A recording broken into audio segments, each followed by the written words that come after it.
So moving us along quickly. So that panel was obviously all about convergence, which sets the scene for the 3 panels that we are going to be looking at obesity and related NCDs. So the first of those panels is the integration of science and the science of the interconnection of NCDs. And it's my pleasure to introduce Lars Hartenstein from McKinsey's Health Institute, which, as I said, for those of you who hear from the beginning, is a strategic partner of ours.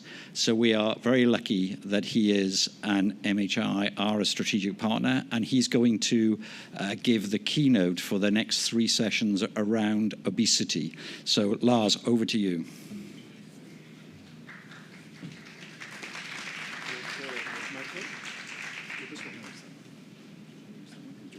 Yeah, I prefer handheld. Does this one work?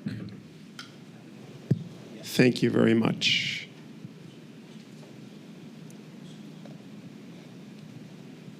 Excellent. So very important topic, metabolic health. I'm going to speak about the metabolic health revolution and looking forward to the conversation. I understand that we have 500 also online, so I hope that you can all hear us here.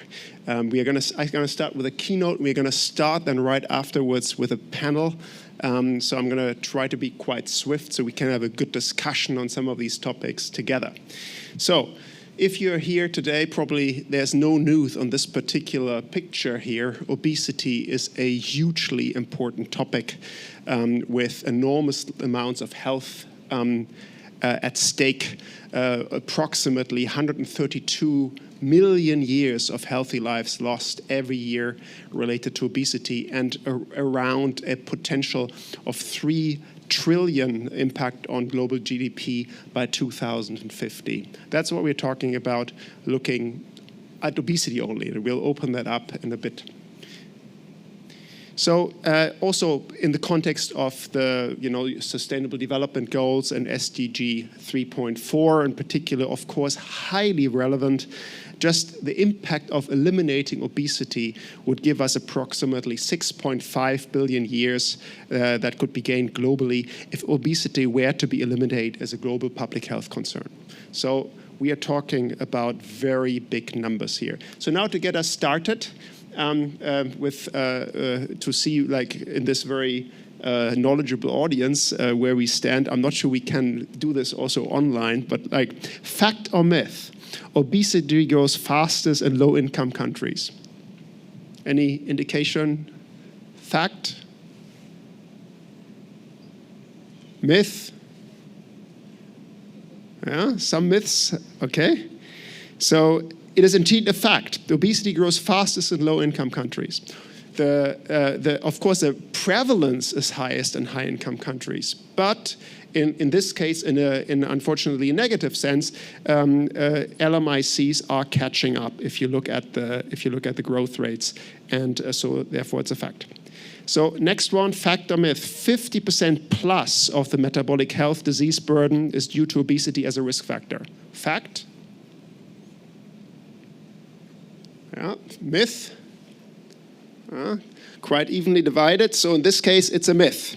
So if we really look at all of the disease factors, it is about 30%.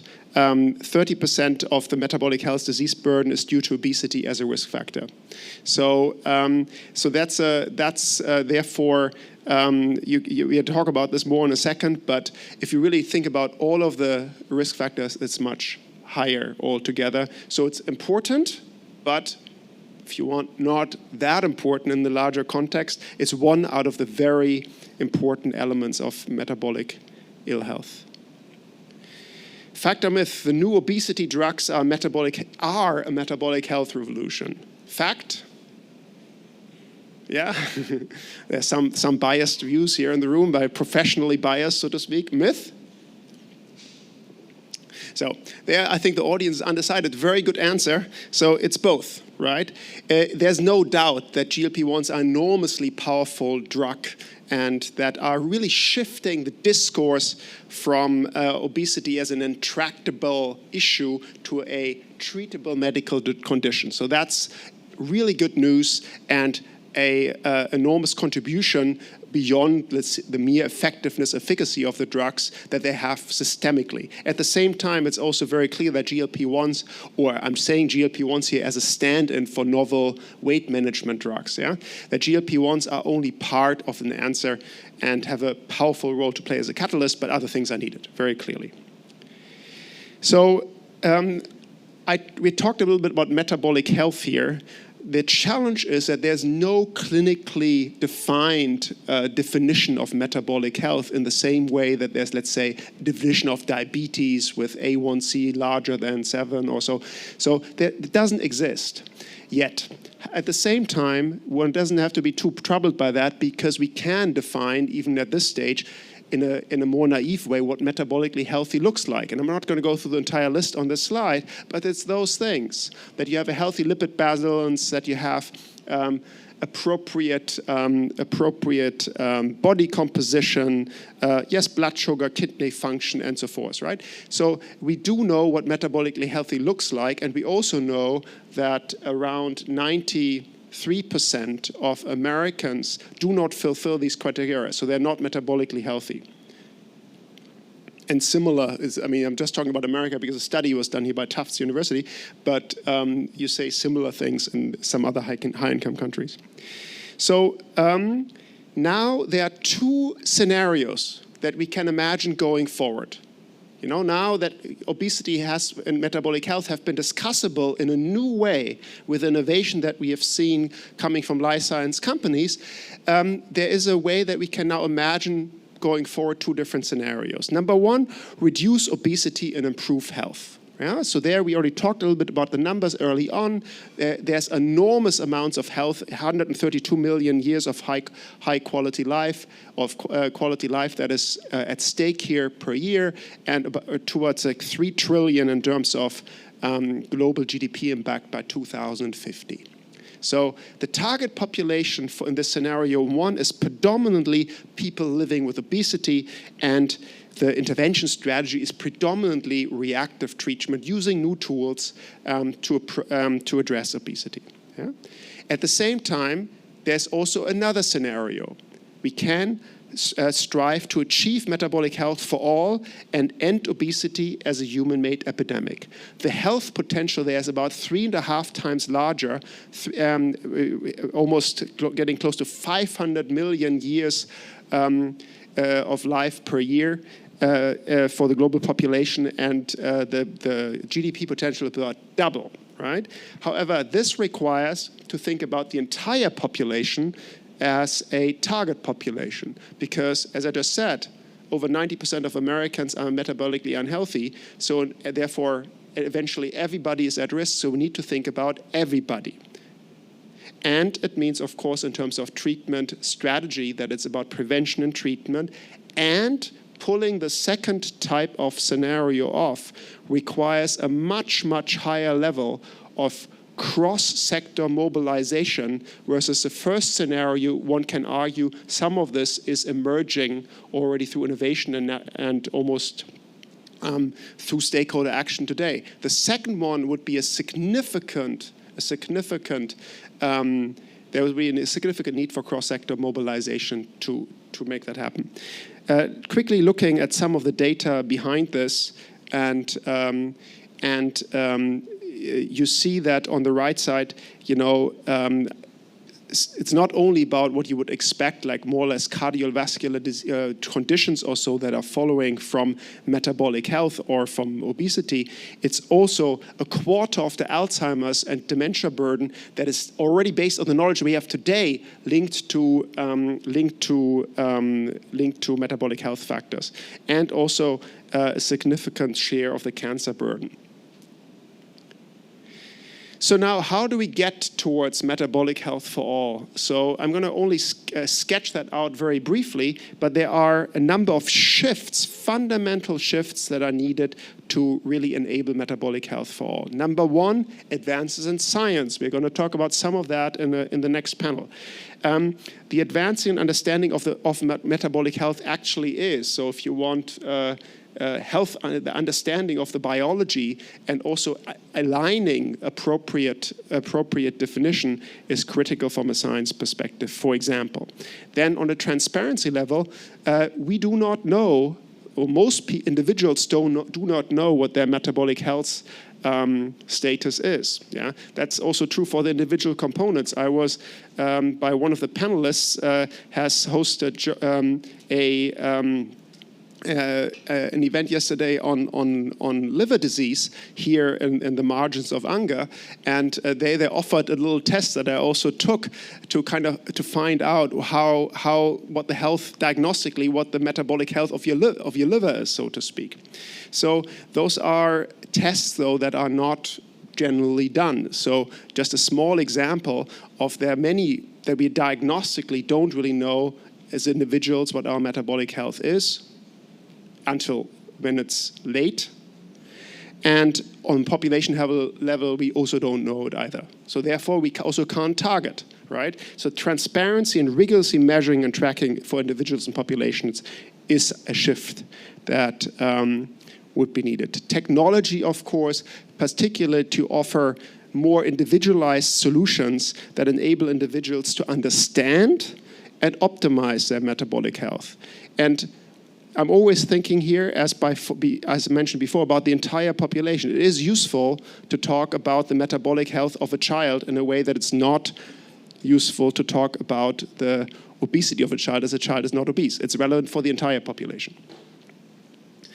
Then, of course, the economic dimension. We are genetically made for a different age, where we are not subject to the kind of enticing options that we meet every day that makes it extremely difficult to lead a metabolically healthy lifestyle. So making healthy choices affordable, available, and desirable through innovation and structural change is essential to making the scenario too palatable. And lastly, and this I think is probably the most talked about in the fora around UNGA, are the societal changes that also include policy, of course. So now, in the context of this conversation, we are going to have 3 panels that are looking at the stakeholder aspects of around obesity and metabolic health, around science. We're going to start with that in a second, then health systems and policy. Just as a flag, and you see this at the bottom of the slide, to really advance our metabolic health for all, there are a number of other stakeholders that also play a significant role. Yes, of course, individual pharmaceutical companies, medtech companies, and wellness companies. Employers have an enormous reach. We spend a lot of our daily waking hours there, and food and consumer companies. So, and by the way, we have recently published a report on the metabolic health revolution. So if you want to kind of get deeper on this, that's also something that is available. But now I would like to give a brief moment for Q&A on this, and then we go, but only brief because I want to go on to the panel, and then we can continue the discussion on the science aspect of this. But any questions on this, either online or here in the room, on the stimulus or the content that I just shared?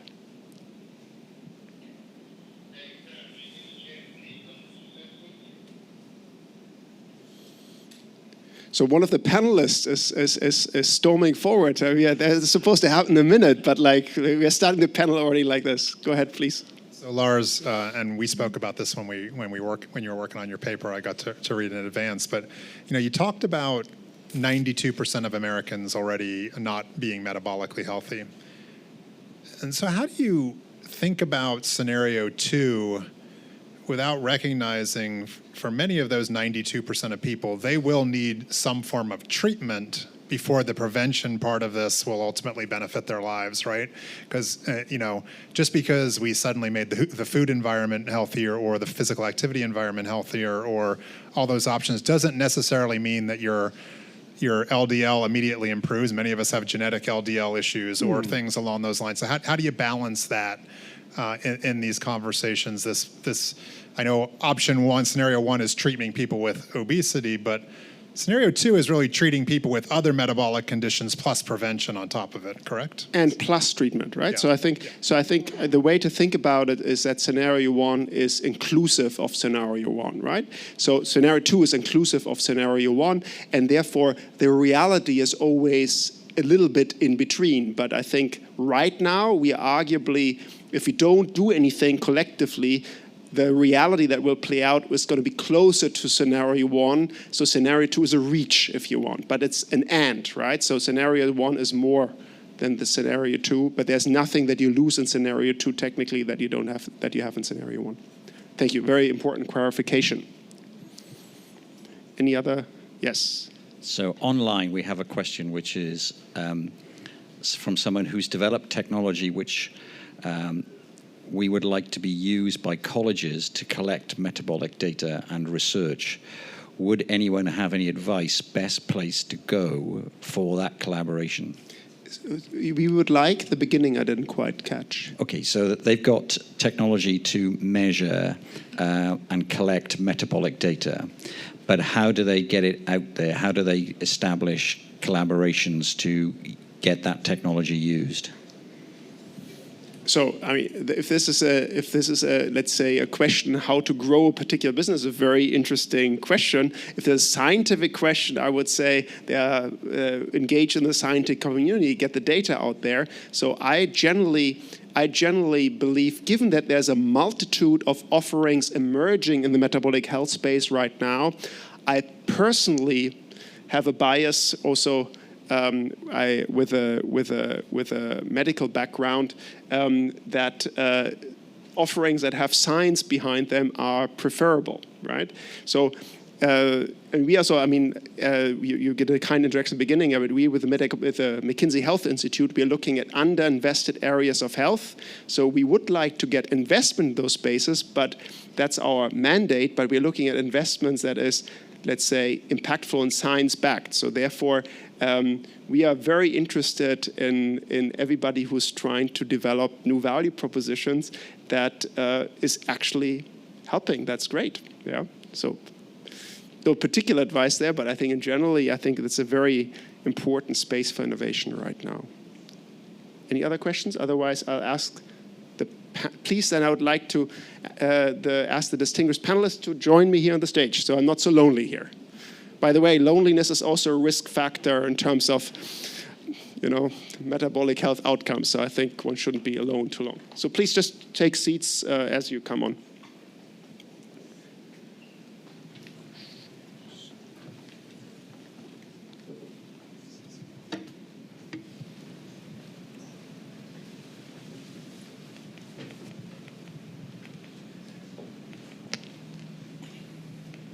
So we go.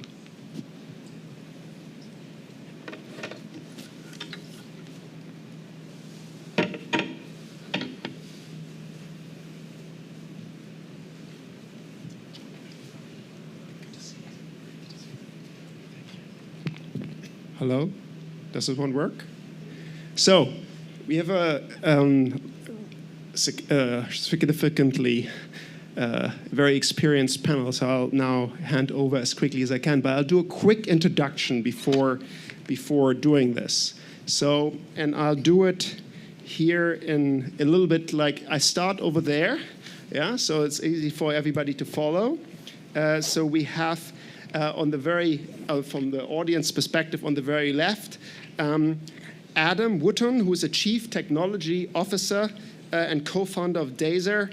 He has a track record in building mission-critical systems, and he also leads the development of platforms and digital health apps that use wearables, mobile data, and consumer tech to improve metabolic health outcomes and support NCD prevention. And then next to him, we have, I mentioned you already earlier, but not a name, we have Professor Jeffrey Lazarus, professor at CUNY, here in School of Public Health, as well as ISGlobal. And Jeffrey is recognized for high-impact studies and on health systems and liver health, and hosted an event yesterday on MESL-D and MASH, formerly with the WHO.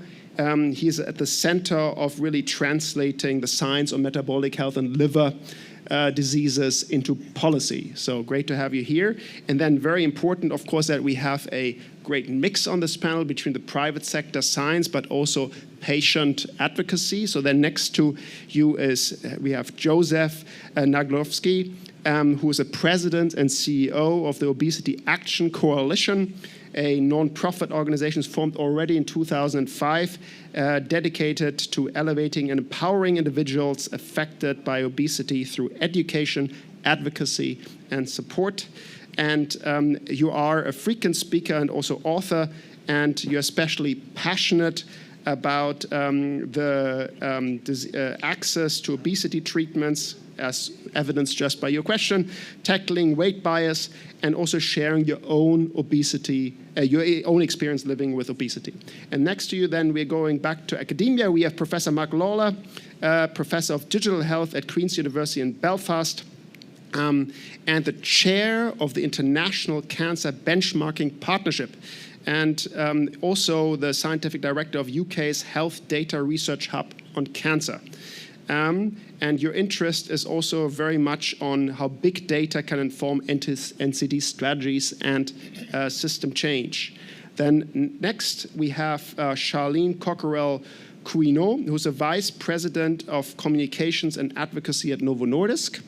And you're there very much looking at patient-centric frameworks. You're also originated DEEP, which is a disease experience and expert people initiative that works on, really ensuring that people's voices living with metabolic health conditions inform R&D and clinical trial designs.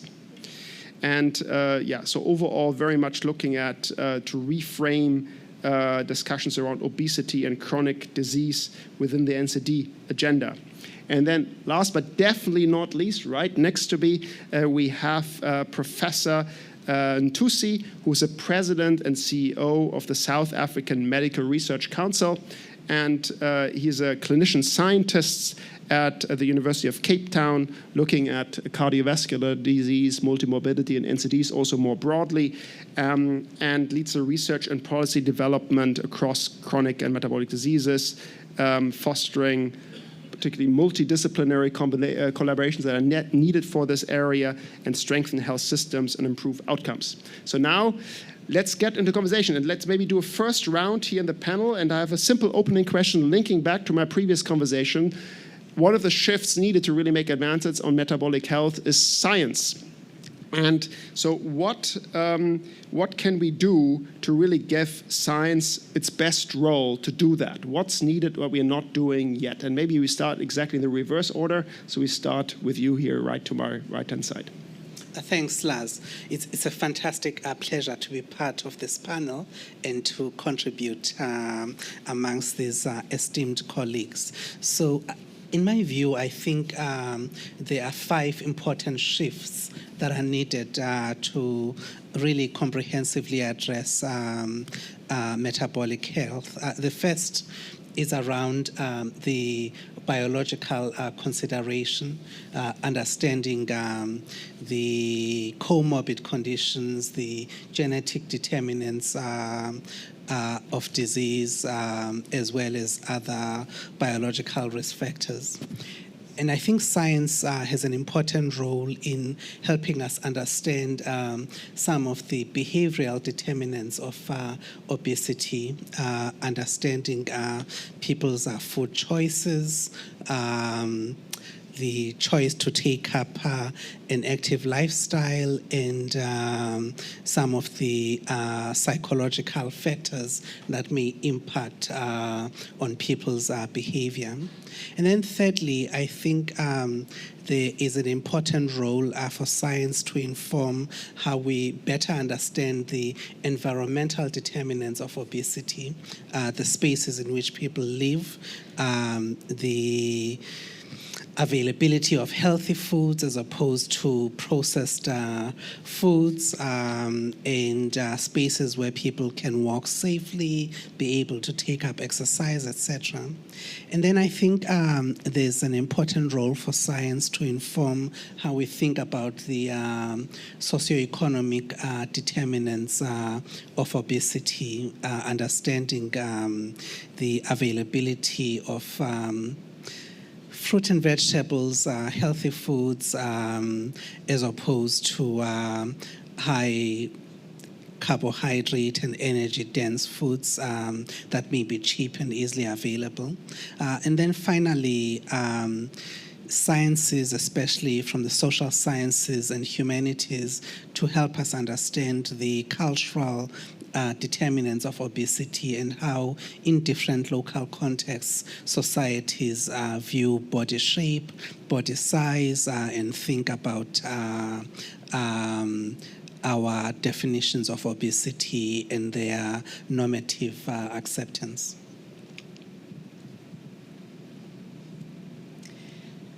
Good morning, everyone. So maybe I'd like to stress 2 points and go back to your 2 scenarios. If we look at the people today living with obesity, what is the impact of the treatment and the different management of obesity, and how can we move from a solution for everyone to a more personalized approach, taking into consideration also what you were just saying. And then if we look more into the next generation and the younger population, if we know now that 80 or 90% of people in America have an overweight of obesity, probably there's something that they will transmit to the next generation. So I used to work in rare disease before coming back to metabolic. So what we will transmit to the next generation, how are we changing the genetics for the future generation, and how do we also invest and explore in science towards that?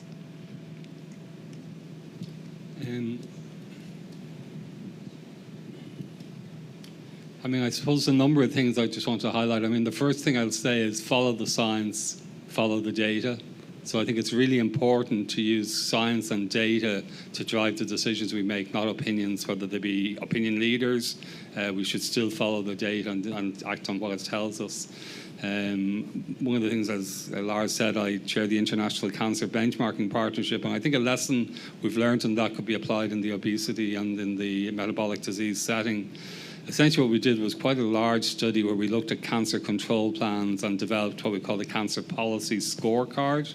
And then we applied that to the different countries that are involved in the International Cancer Benchmarking Partnership, which involves Australia, Canada, different countries in Scandinavia, different countries in Europe, New Zealand, etc. And what we found was that consistency of cancer policy was associated with better cancer outcomes. But what was really interesting that when we then looked to see, well, who's doing well, because I'm a big believer in not necessarily reinventing the wheel, but actually looking to see what different people are doing, are there lessons we can learn, and that's what we do in this. So we perform a benchmark, but we're also looking to see how can we learn from each other. And Denmark was really interesting because Denmark was at the top of the table in relation to consistency of cancer policy. Now that's really interesting because in the turn of the century, Denmark had the worst outcomes in Europe for cancer. So how did they change it? And there's one thing they did that changed it, I think, more than anything else. Yes, they realized they had the lowest number of radiotherapy machines per 100,000 population, so they brought themselves up to the highest. But the most important, I think, that they did, and I can tell you about the others in conversation afterwards, was that they got the government and the opposition party to agree that no matter who was in power, they would still stick with the same strategy. How often do we find that happening? Almost never. And that's why we get so frustrated if we're in the policy field, because something that works for one government doesn't work for another. I mean, maybe later on I can talk about my experiences with the UK government in that regard. But I think that's a really interesting And that's been, and they have 4 national cancer control plans, each of which build on each other. They didn't try to do everything at the first go. So they said, okay, what can we do first, and then build on that, and each plan builds on the other plan. But I think that, so they got the buy-in of all Parliament, not just the government of the day. I think that's a really interesting model. Picking up on the distinguished professor said is, one of the realities with obesity is all of us in this world have either gained or lost weight, right? Doesn't necessarily mean you're an expert on obesity, right? And the reality is that most of us think we are, let's be honest, because of our own personal experience. But your experience isn't necessarily the data's experience, right? And we have to move beyond that. I think the other thing, and as I think, Lars, to your presentation and where I was going with my question earlier was, I actually think it takes scenario 1 to get to scenario 2. I have seen a change in this world right now because suddenly we have medicines that, for example, I can say from my own personal experience, have made me immune to food marketing. Okay, so now I'm suddenly, that's how I think this medicine works for me, right? That's been my personal experience. And that is actually driving some of the systems change that I think you're seeing there to move us towards scenario 2.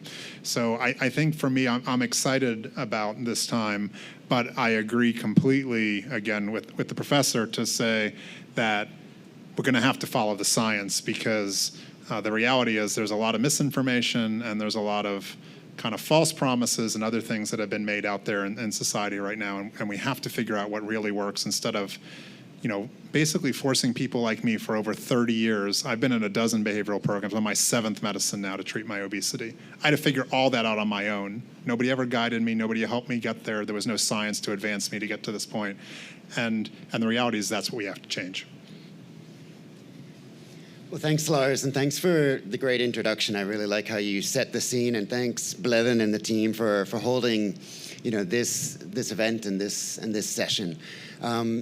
Tangential to what you said, Professor Ntusi, and what you just mentioned about the challenges when you mentioned behavioral science, and I think implementation science is really one of the sciences that's not addressed. Of course, we need to understand better natural history, bidirectional relationships, mechanistic issues, but implementation science, people tell you if you're overweight or obese, to go home and lose weight, or to try this app, or now we have some therapies, but why is everyone not adhering to their therapy?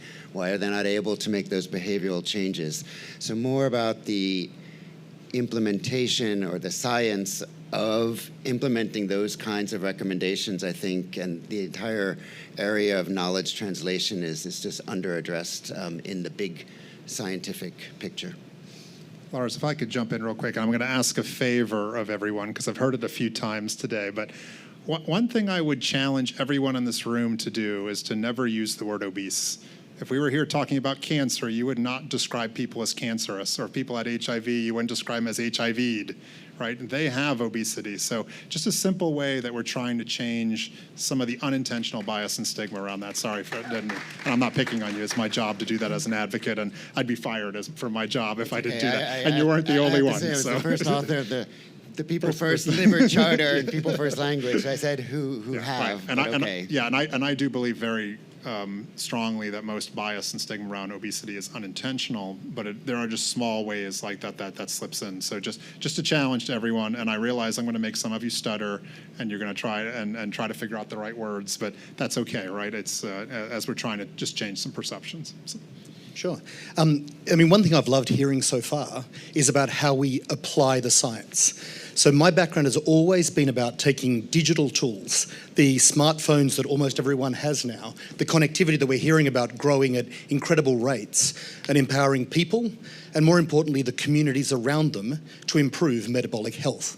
So when we talk about behaviours we can change, we do need support from communities. And policy is incredibly important, and following the data is critical. But it has to flow up as well. And when we look at things like metabolic health, people get far more information from Instagram or social media accounts they follow than they do from scientific sources. And we talked about misinformation and bad information. We need to look at how we communicate the science. The leading edge science, the data we have is critical to getting behaviour change. But what I really want to see and what we push for is to try and use smartphones, wearables, social media accounts to really empower communities to build healthier communities, healthier environments, and have that flow up to policymakers while science comes down as well. We'll definitely come back to this last point later, because some challenge I have with also a panel like this, that many on this panel are likely actually to read scientific papers, so not at all representative of the broader community, so also therefore only partially equipped to comment on this issue. But we'll get back to this later.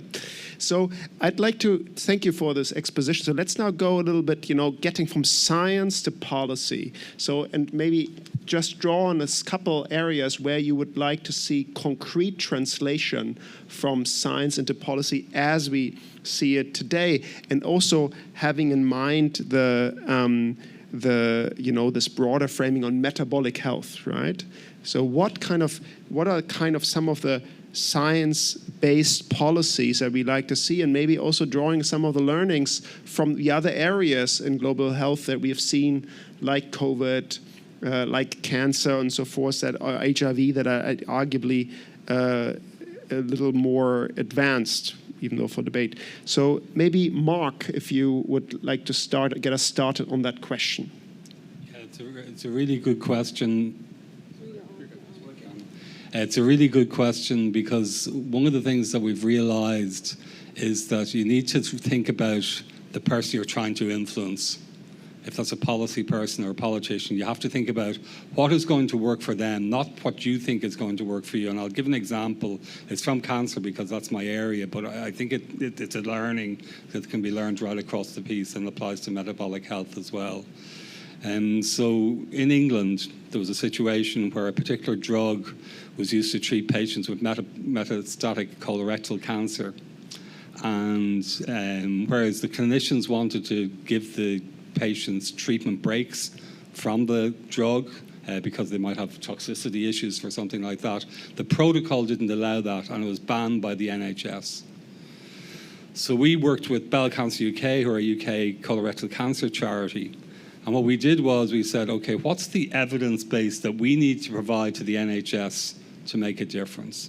And there were three things we needed to do. First of all, we needed to show that the treatment that was being used at the moment, and the treatment, if you could put a break cycle into it, would lead to the same outcomes or better outcomes for the new approach. And we found that there was equivalent outcomes, so there wasn't any difference between the outcomes in terms of treatment.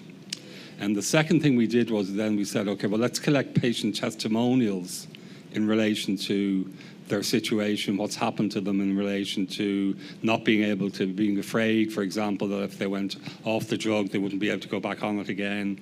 And they're afraid that the toxicity will just cause them to go off the drug. A whole load of brilliant testimonials that we used, and we backed up the clinical data that we'd shown. And then the third thing we did was we said, okay, let's do a health economic analysis of what's the difference between providing an intermittent approach to a continuous approach. And we presented that health economic data using two different models just to show that it's stacked up. So I just want people from the audience to vote with me and tell me which was the one which persuaded the NHS to actually change their policy. So who goes for the clinical evidence? Who goes for the patient advocacy? We can vote too, I think, here. You can vote too, yes. Regrettably, no. I would have preferred that to be the case, but it was actually number 3. So the health economic evidence, we showed that we could save the NHS $2 billion per year, and that was how they made their decision to actually change policy in relation to treating metastatic colorectal cancer. A victory for cancer patients, yes. Unfortunately, it took us nearly 4 years because we generated the data within the first year, but they wouldn't listen to us. We had to keep on presenting it in different ways. But it just gives you an idea of what is the decision making? Why are they making the decision? You might think it's about patients in this situation, even though they're NHS. It was actually about money. So unfortunately, you have to play that game. So thank you for slightly validating the moderator of the panel, because of course health economics is something that we do from time to time. I'd be interested how you see things from a South African or perspective on your role that you have there in terms of informing policy. What are the things that you see most relevant there? So the first is the validity and credibility of the science. It needs to be robust, and this is the touchstone for building trust in everything that we do as scientists. And then the second is building enabling partnerships that allow us to be able to communicate science more effectively, partnerships that allow us to be able to engage better with policymakers. And coming to the really important point that Professor Lazarus was making, partnerships that provide the answers on appropriate approaches for implementation of already existing knowledge. And then three, I think it's critically important to have a focus on community engagement. And not only to have a top-down flow of scientific information, but also to understand the needs of communities, the needs of vulnerable populations, and how they assimilate the emerging science into their thinking and build this into tools for advocating for appropriate policy development. And then finally, I think it's not stopping at the victory of having policies, but ensuring that the policies are appropriately translated into practice so that they've got their meaningful impact on improving health outcomes. Yeah, so I think now we get an exposition a little bit what type of research is needed. Maybe, Jeffrey, since you're very much engaged all the way going back to WHO to the translation process, what do you see from the liver perspective, also beyond, as some of the priorities where policy needs to change, on a science-based way? Well, firstly, I agree with your example. In the end, patient advocacy, the evidence, the prevalence, it's the economic numbers that often make the big difference when it comes down to changing policy. When I was at the World Health Organization, we knew that tens of millions of people were living with hepatitis C. We had no strategy, we had no action plan. And when the first, let's say, curative treatment became available, everything started to move. And that's what we're hoping will happen now with metabolic dysfunction-associated steatotic liver disease, or what we also call MASLD. This is a disease that affects an estimated 1 in 3 adults, and yet we don't have even a mention of it in policies, whether it's at the United Nations, although that might change on Thursday with the political declaration. No mention at WHO in the 5x5 policy with 5 major NCDs.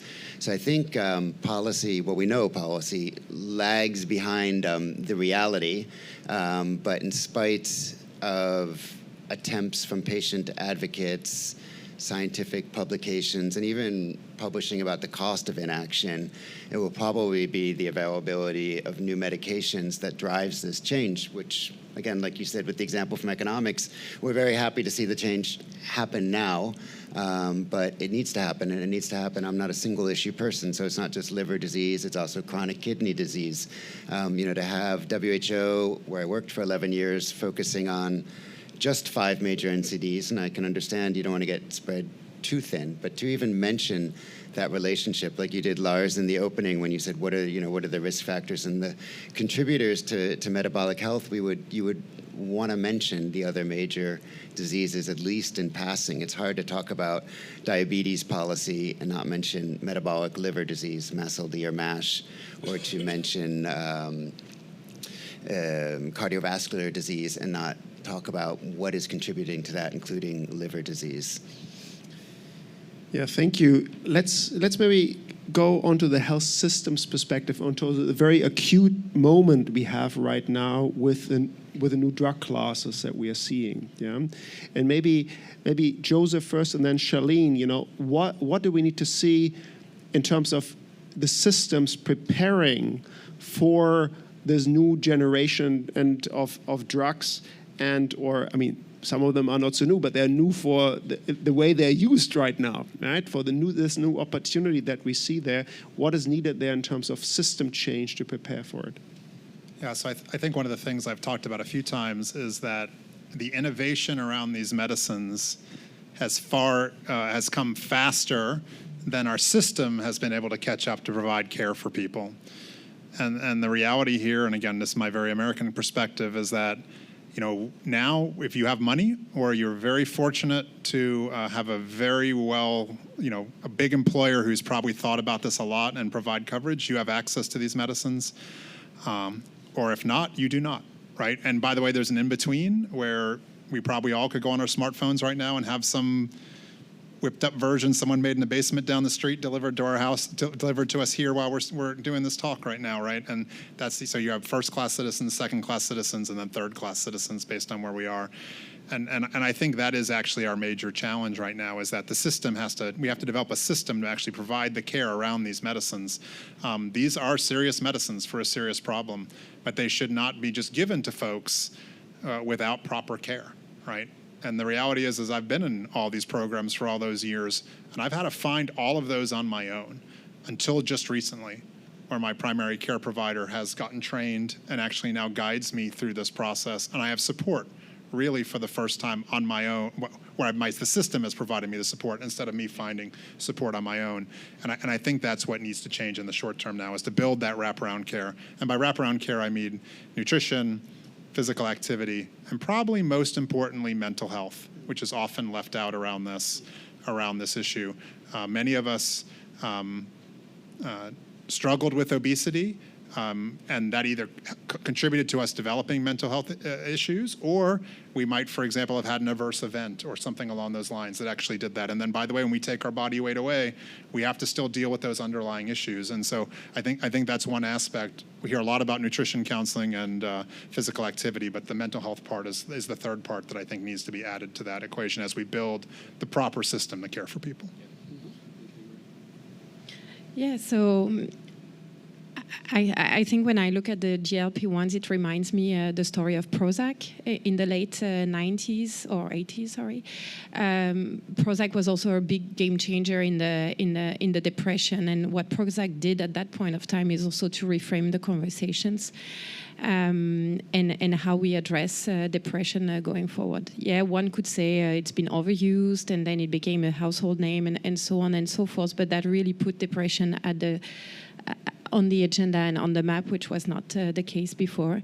And I think your point, Joe, is right. Systems are overwhelmed today, and probably the responsibility we have, all of us, is how do we help them prioritize which populations need this treatment first and foremost. And by treatment, I don't only mean the drug, but also the entire care that they deserve, and they need to be successful to achieve their personal goals.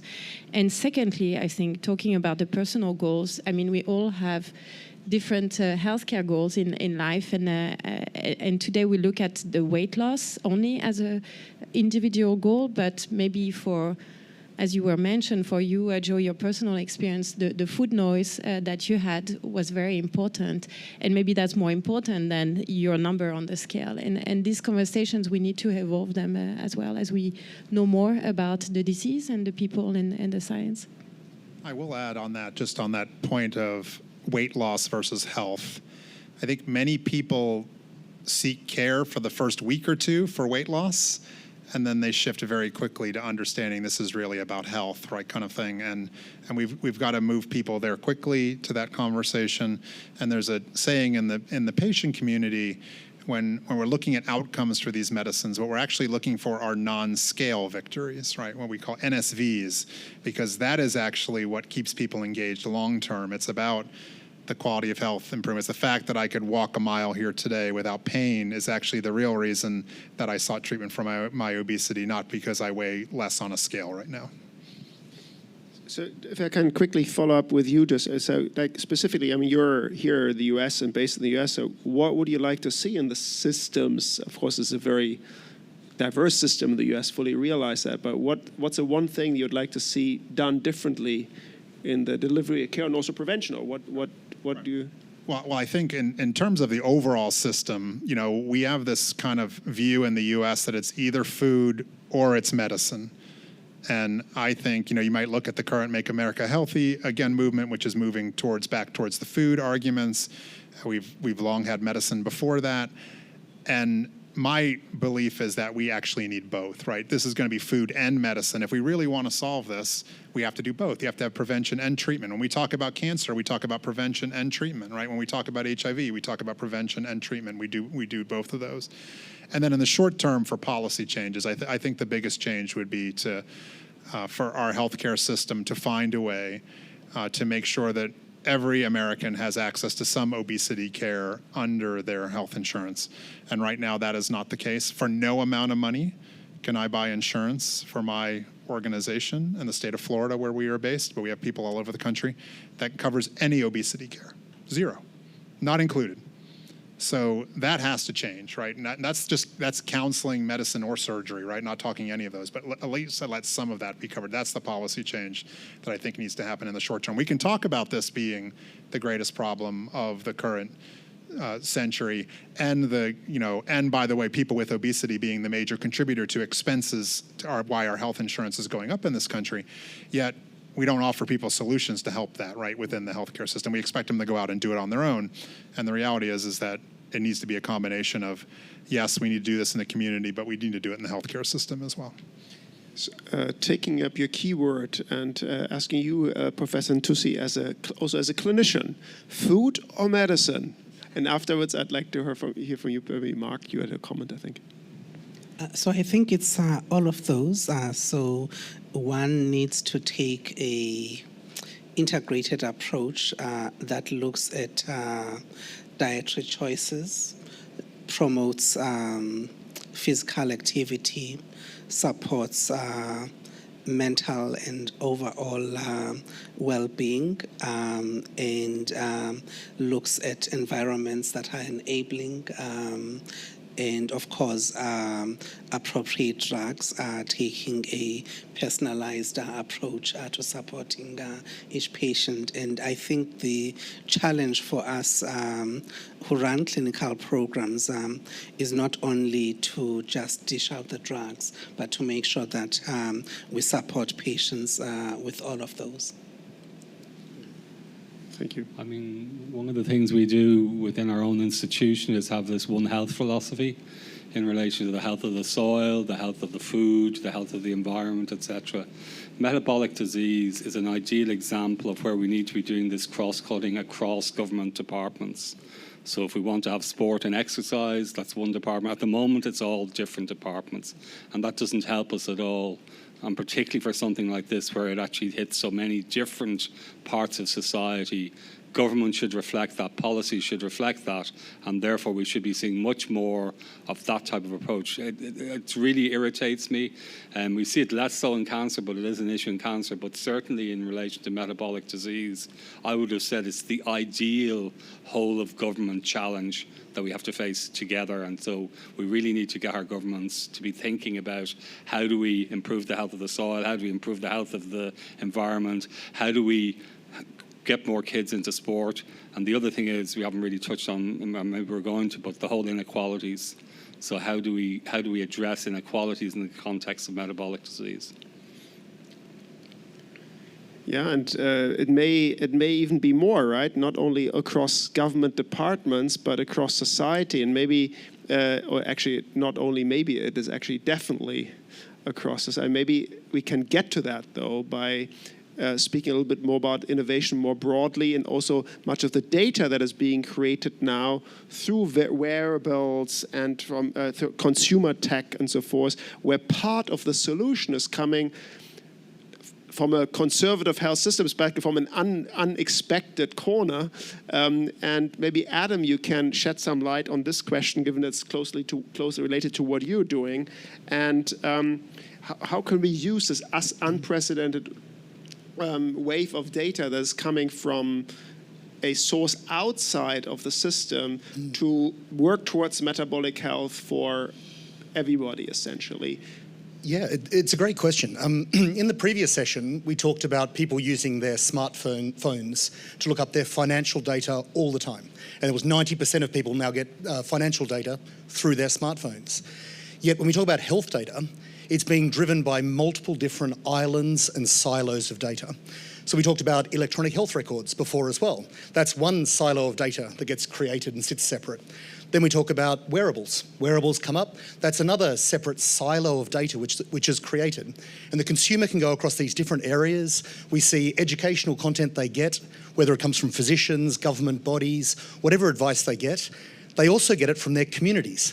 And we need to see communities not just as the physical environment they live in, but the digital world they inhabit as well. So the innovations that are happening are in all of these different silos, but we're not getting the convergence. The convergence is the essence of what we want, with the consumer or the patient at the heart of that, where they can get the support they need, whether it be from insurance systems, from medical systems, from their community, but also pass that support on to others and be empowered to do that. So the innovations in the consumer space, I've got an Oura ring on, lots of people have their smartphones, Fitbits, I saw smartwatches everywhere. That data is created, but my big fear we face right now is those innovations are happening in silos and they're not being brought together. So the next wave of innovation is on the AI side, and that is leaping ahead at astonishing rates. The analysis we can do, the research we can do in that space is huge. But if these data silos remain separate, we could end up with the same problem we have with electronic health records, where the incentives are such that people are better to keep their silos separate rather than bring them together. My model lives on my data, so I keep my model that way. And that's not going to centre the patient, the community, and it's not going to get the policy changes we needed.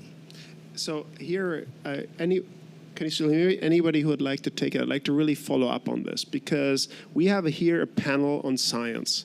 The way we've been doing science has been formed by a certain way in health, by certain data availabilities that we have within health systems and so forth. Now we have a change both in terms of the available data that is exponentially increasing, that is relevant for study, and the tools with AI, how we can study it. So how can we harness this moment also for science, this opportunity for science to inform not only policy, but our way of handling things like metabolic health more broadly in the most effective way? Because they only look at departments within universities and so on. We are all not prepared for that quite, right? So any views on this? Oh, you're a professor of digital health, so you're kind of... Well, I think it's really important to engage with government, and what I mean here is local government, so not national government. So Adrian talked earlier about the Belfast Region City deal. So that's engaging with the city councils. Manchester is a brilliant example, for example, in relation to how you use not just data from health data, but also community data, data from Tesco's, that type of thing. So I think we need to be thinking more about who are our champions in terms of allowing to do that. So Andy Burnham was the mayor of Labour mayor of Manchester. He essentially pushed for Manchester to have separate, so that they were actually able to make their own decisions in relation to health. And that's really important. So sometimes you need to look at where are there examples that you can actually bring different health data, different consumer data, different data together in one thing. Because I agree totally with Adam in terms of, we're generating a lot of great data, but it's not much good if one of it is sitting here in this silo and then we've 10 different silos. Now, I think we're getting better at it, so I don't want to be too negative about it. But I think as well, looking at examples, and I think that's where community leaders are really important. And there needs to be much more engagement between science community and community leaders and communities, and particularly, obviously, younger people as well. Is this because that's the best way to do it, or because doing something on a more global level is so tough that you just don't even just go local, because it's at least you can achieve something? I think there's a little bit of that, and there's a little bit of, are there test beds where you can try things that, and then look to see are they scalable, and so there's been a number of examples of that, both in the metabolic health space and also in the cancer space. We're looking at that sort of ability to look at, that sort of smart city approach, for example, I think can be very helpful. Jeffrey, you wanted to comment? Thanks. I mean, Adam, you're absolutely right. We've entered the era of the digitally quantified self, and it's mystifying how little we're harnessing it right now. And I think we need to go kind of back. I mean, you have an Oura ring and people have Fitbits. Most people can't afford that or even interpret it well. And I don't know, many doctors, GPs, specialists aren't really engaging with that. But we all have smartphones. Most of us look at our steps every now and then, even if the 10,000 steps a day is made up. There are numbers. There are studies about how many steps are good. And I think, how can we incentivize, for example, get insurance companies to help consumers, help citizens share that information with their GPs and with their specialists? I mean, if you're doing 8,000 or you're doing 9,000 steps, I don't know what the health difference will be. But if you're consistently doing under 1,000 or under 500 steps a day, something's going on. You're not leaving your home, you're injured, you're bedridden. So there's, it affects your mental health, it affects your physical health, and we're not even using a basic innovation like that before we get on, to the Oura ring. So I think we need to push to get something that's right now very democratically widespread. We all have these step counts. We're not using it. Starts, to give an indication, and then we kind of take it from there as we move sort of more forcefully into the digitally quantified self era. Just very briefly to that, I mean, I think we are going to see the future where we're actually each of us going to have a digital twin or a digital avatar that tells us all about our own data, and then the reality will be, how do you link up those digital twins? That is going to be the reality, because hospitals are not going to exist in the future. Okay, we're going to be doing things differently. It's going to be in the community, and it's how we look at that. And that's certainly one scenario, is that you'll actually have access to all your data as a digital twin, and then you link up the digital twins as a way of actually, now obviously there are challenges associated with that, but that's, I think, where we're going, is to be perfectly honest. Joseph, yeah, I will just want to pick up on a positive or potential positive characteristic of some of this data as well, because I think about all the conversations I've had the years with my healthcare providers where they've assumed I was not engaging in appropriate physical activity. And then that was a false assumption, because you're not going to meet very many people who are more active than me, even when I was in a larger body. And now hopefully in a future world, they don't even ask me that question, because that data already exists. But now at least I can say, hey, look at the darn data off this device. Yeah, let's not have that. Let's not you belittle me around that and offer me, let's move on to the next thing, which might be the actual cause of what's contributing to this issue. And so anyway, I hope for a world where we can take that away, right? We can take away that automatic assumption. Now, if the person's only walking 500 or 1,000 steps, but there are plenty of us who are engaged in plenty of physical activity, yet we still have obesity, and yet the first thing our healthcare provider says to us is, let's talk about your physical activity, and that's probably not the right conversation. No, you're right. I mean, we can move away from questioning self-report by showing data literally off our phone. Right. Yes, please. Why don't you? No, I was just going to say, for me, one of the big promises that this digital revolution promises is one significantly enhanced patient-centeredness around metabolic health, but also an opportunity to significantly decrease the equity divide, particularly for the global majority, which is a term I like to describe, where 85% of the world's population resides, and it needs a very considered and intentional approach to how a multi-sectoral platform supports application of these digital solutions to all aspects of our health. Can I two things on that? The first one being, one of the enemies towards successful inclusive innovation is legacy technology. When you've got legacy technology you try and bolt solutions onto, people end up going into silos. And unfortunately, in healthcare, we have a huge number of silos and this legacy technology that's around, which really is the enemy of ongoing innovation. The open internet and the open EHRs, that's a good move towards it, but there's big barriers. The second one would be on the inclusivity piece. The wonderful thing about wearables is the prices are plunging, they're coming down fast, and there's a whole movement towards open sourcing a lot of devices and making them much better battery powered, much more open standards. So it's always tough when you look at open source to see how it beats the established, well-funded players, but I'm really hoping that's where the future sits. So I don't want to cut this very interesting discussion short, but Adam, especially I promised you that I come back to communications, and that's the last kind of part of the discussion that I'd like us to have. And as I said, this panel in ways more than one is not representative of the population that we want to reach out there. And one of the elements is that science-based communication is probably intuitive to many of us here in the panel. So the last thing I could talk about is how are we reaching folks, right? And what are the ways that we can use science or better communicate science to those that are actually supposed to use it in their daily lives? Because metabolic health is about, in many ways, how we live day in and day out. So what is there to do so science gets to the individuals? I mean, maybe Charline, you want to get us going, and then maybe Joe, Adam? Yeah. Do we have any social media influencers in the room? We do. One?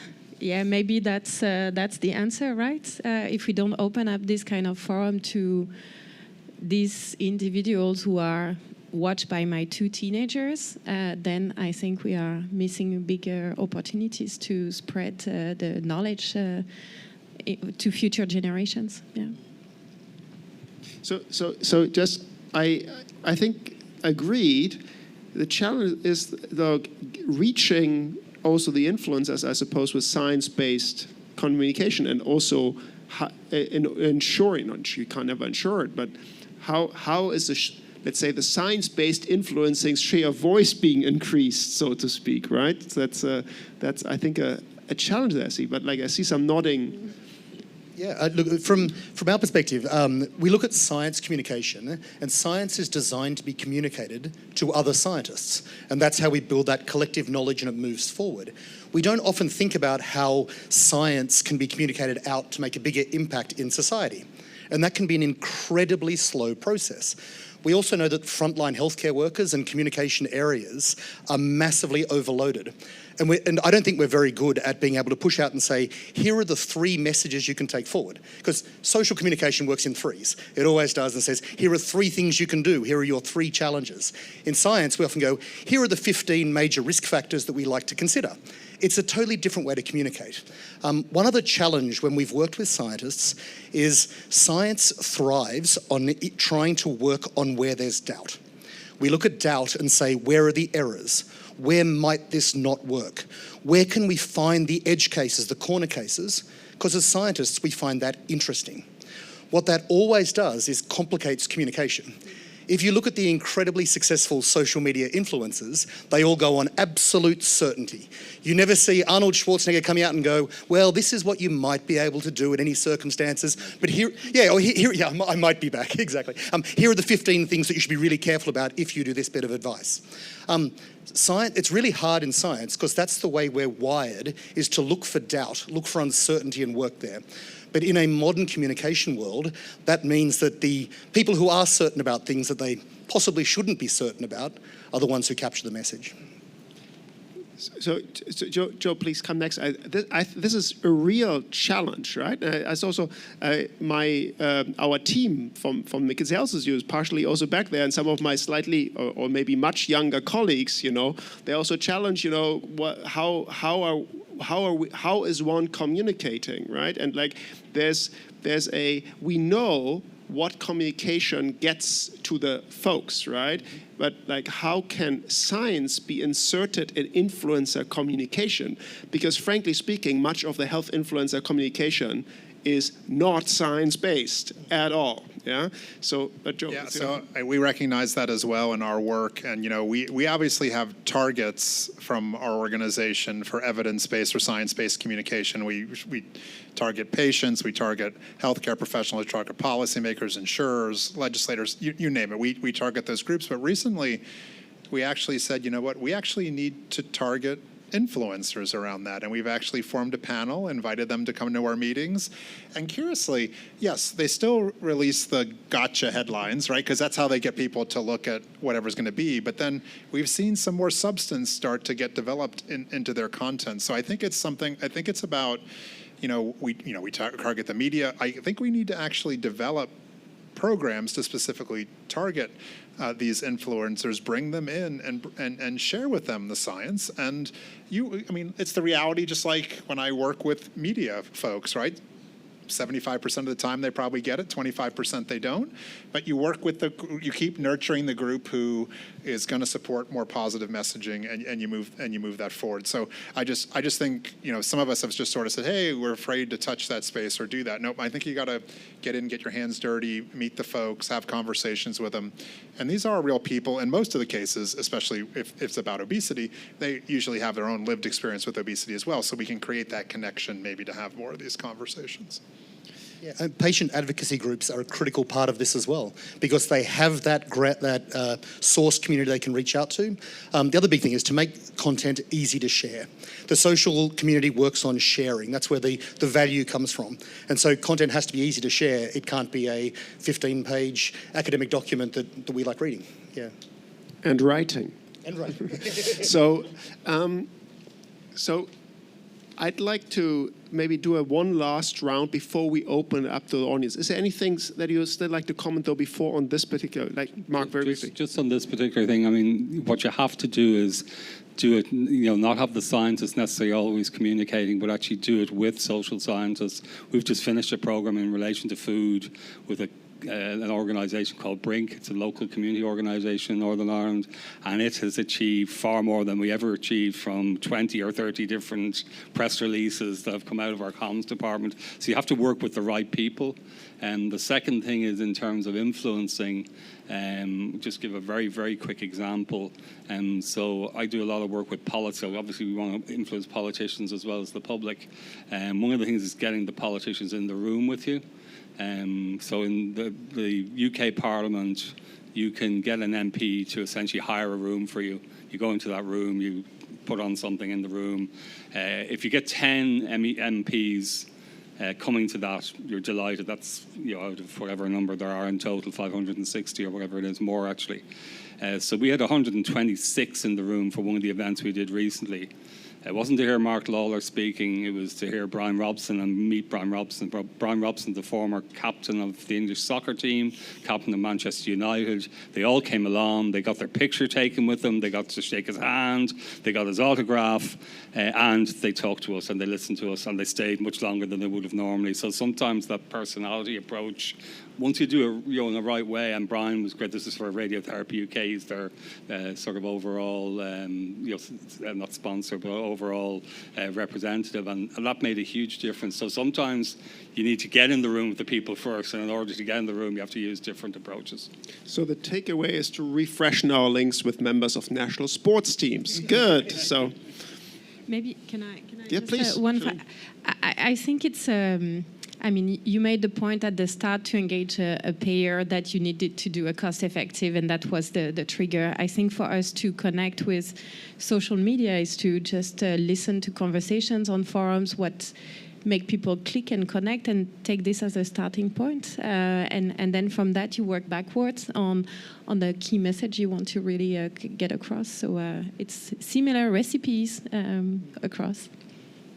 Thank you. Yes, final point on this. I would, as a final comment beyond just communication, emphasize the importance of a life cost perspective, the benefits of dealing with obesity and metabolic disease, exists at every stage of life, but also to have science inform our strategies around prevention, treatment, but also how we deal with complications in individuals at every stage of their life. Thank you. So now one last round. I have the privilege now to give each of you a magic wand. Yeah, each of you have a magic wand now, and we are going to the year 2050. Only realistic wishes possible. Yeah, so we are not really in Harry Potter land here. So what's the one change that you'd like to see prioritized to make real progress towards metabolic health for all on a longer time frame? And come in whenever you have something, so you're not like put entirely on the spot. So Adam. Yeah, I'm ready to go. I'd go on what Joe said about the mental health side of metabolic health as well. I see in the work we do, we see so many people who need mental health support, behavioural change. They need community support around them. For me, the big thing I'd love to see, the magic wand, would be communities to support mental health, to be able to help support people to empower their lives, to be able to use their own data in ways that they can to drive mental health, physical health, and community health.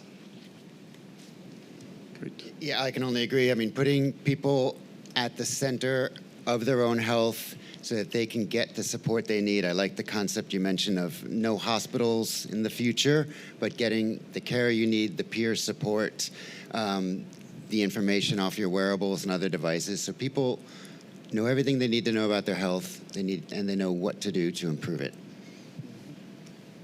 By 2050, I would like someone who has been like me, who's lived with obesity, not to have had my life experience with obesity, not to have had to go through a dozen behavioral programs and now be on my 7th medicine before I finally found something that worked for me, because the system supports me in trying to get me there. And again, for me not to have to figure out on my own, that I'm actually supported by a system to get the care and support that I need.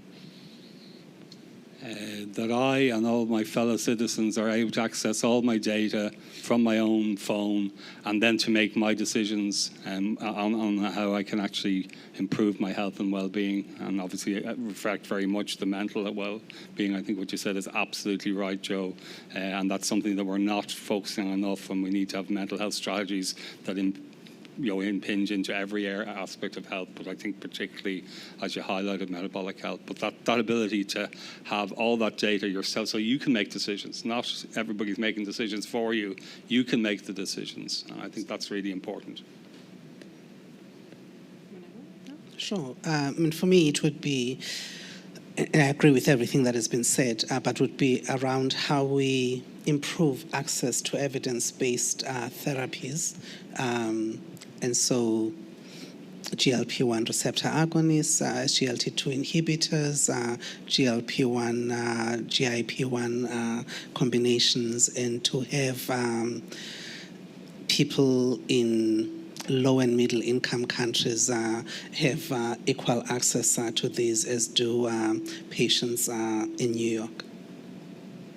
Yeah, I think earlier intervention probably would be my preference, and also that we have changed the course of the curve for our children, so they don't need to have medication at an early age, but more access to a different lifestyle. Thank you very much. Now I'd like to open it up for the audience, and I think we have again the combination between questions online and in the room. So, okay, so if I start off with a couple of things online. So for Joe, if you can't use the word obesity, what's the description? No, be very, very clear. So you are welcome to use the word obesity. Do not use the word obese. So a person has obesity, right? Just like we wouldn't say someone has cancer, right? You wouldn't say they're cancerous, right? So a person has obesity. By the way, obesity is a formal medical diagnosis. So if you actually want to refer to someone who you don't know has had a diagnosis of obesity, you might say they're a person living in a larger body. But if they have the medical diagnosis of obesity, then the proper term is to say they're a person with obesity. So. Great, thank you. A couple of quick other ones. So the problem with social media is anyone can be claimed to be an expert. The person's talking about menopause medicine where their expertise is. There's already too much social media that are preying on symptomatic women looking for a magical potion, lotion, and the eye of a newt. This is not evidence-based, so I think it's just a comment. Then we have one from the United States. How do we loop in schools to change the policy on cafeteria food? They serve processed foods often. We've had a campaign in the whole of the UK around with a famous chef around the quality of food in Jamie Oliver. That hasn't made a difference. So Jamie Oliver It has or has not? It has. So the final thing was talking about combating scientifically wrong and dangerous misinformation. The one thing I'm just going to add a little about in terms of the Global Health Connector is we've got a conversation. We had a conversation with Google around the pandemic and their concern that their algorithm was throwing out effectively unreliable sources of information. And what did they do about it? And then there was a series of workshops that Google funded where a whole variety of disciplines were talking about how do you get the algorithm to be effectively recommending trusted sources. And the answer to that simplistically was to be relying on government websites, so health ministries' websites. But that Bertelsmann, depends on what country you're in. Yeah. Well, yes. So I think you have to be very careful with that. Sort of depends on what country you're in. Sometimes the national governmental data is not reliable. So we've got a piece of work going on that we're aware of with Bertelsmann, looking at misinformation and how, at a country level, you can actually start to address that problem. So I think this is an emerging area around what can be done. So that's it. So audience, so with their hands, yeah. I'll jump right into question because it's a loaded question.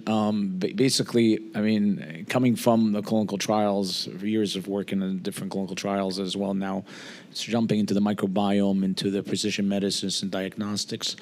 What I see again is the trials have been designed not through cross collaboration. You mentioned obesity, metabolic disease, mental health, and inflammation, cancer. We're not looking at it, we're just looking at it in the silo effect, even as the clinicians look at it as specialties. So when you address this question, I think it needs to be addressed.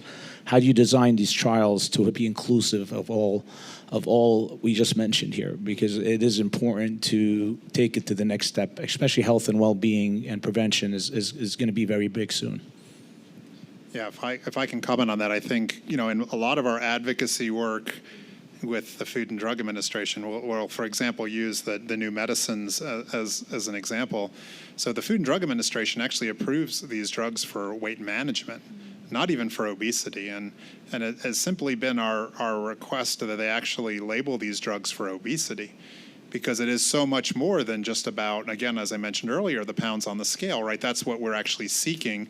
And of course, their pushback is, well, what we're actually collecting right now is simply mostly about weight. There's lots of secondary things that I would argue that's not true, but that's their main pushback around that. But agree completely that we have to take a more holistic look at this, and especially as we've moved into this era. One of the complaints about the new medicines, and frankly, Charline knows I will say this, so that they are too expensive, right? But one of the reasons they are too expensive is because we require $1 billion trial for every new indication. So we got to get $1 billion trial to do liver disease. We have to get $1 billion trial to do cardiovascular disease. So this creates the silos, and it continues in perpetuity this challenge with the way these drugs are priced. So, I mean, just the other thing to touch on as well is the whole issue of diversity and not having diverse populations and not generating diverse data. We've obviously seen in the cancer field, there's a program now called ACT-EU, which is looking at this at the European level, but it's going to be exactly the same in terms of the type of trials that you're talking about. So it's really important, because otherwise we're catering yet again for the ones who can afford it, the ones who are from a particular population, and that's not really what we should be doing for the entire world. And adding on what Joe was saying, that's also why there's a big movement right now on real-world evidence, is also to look at additional data to capture the full value proposition of any treatment. I mean, it's true for obesity, but it's true for any drugs right now.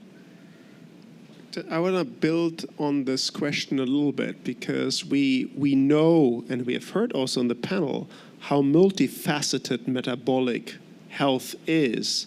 Yet, naturally, most of the data is obviously created in the connection with drugs, because that's where we have the incentive to create the data. What can we do about that? For me, I'd say the answer is data platforms that allow broader sharing of the data through. So we talk about the silos. All of the different specialties have developed their own sets of questionnaires that they put out to patients. They've standardized them and they've said they must be exactly that same way. We've talked about communicating to younger generations. If they see the simplified questionnaire that has 35 questions in it, they're not buying in. They don't want to be part of that. So we need to start designing platforms that can bring in elements from each specialty, provide that data back. But once again, we come down to the problem of legacy systems. Legacy systems are designed around those who funded them in the first place. So those legacy systems keep those data silos in place because that's how they get their return on investment. So I think the answer will be outside of those systems. We'll be seeing platforms that can share that data across different areas with appropriate patient anonymization, pseudonymization, whatever we need to do.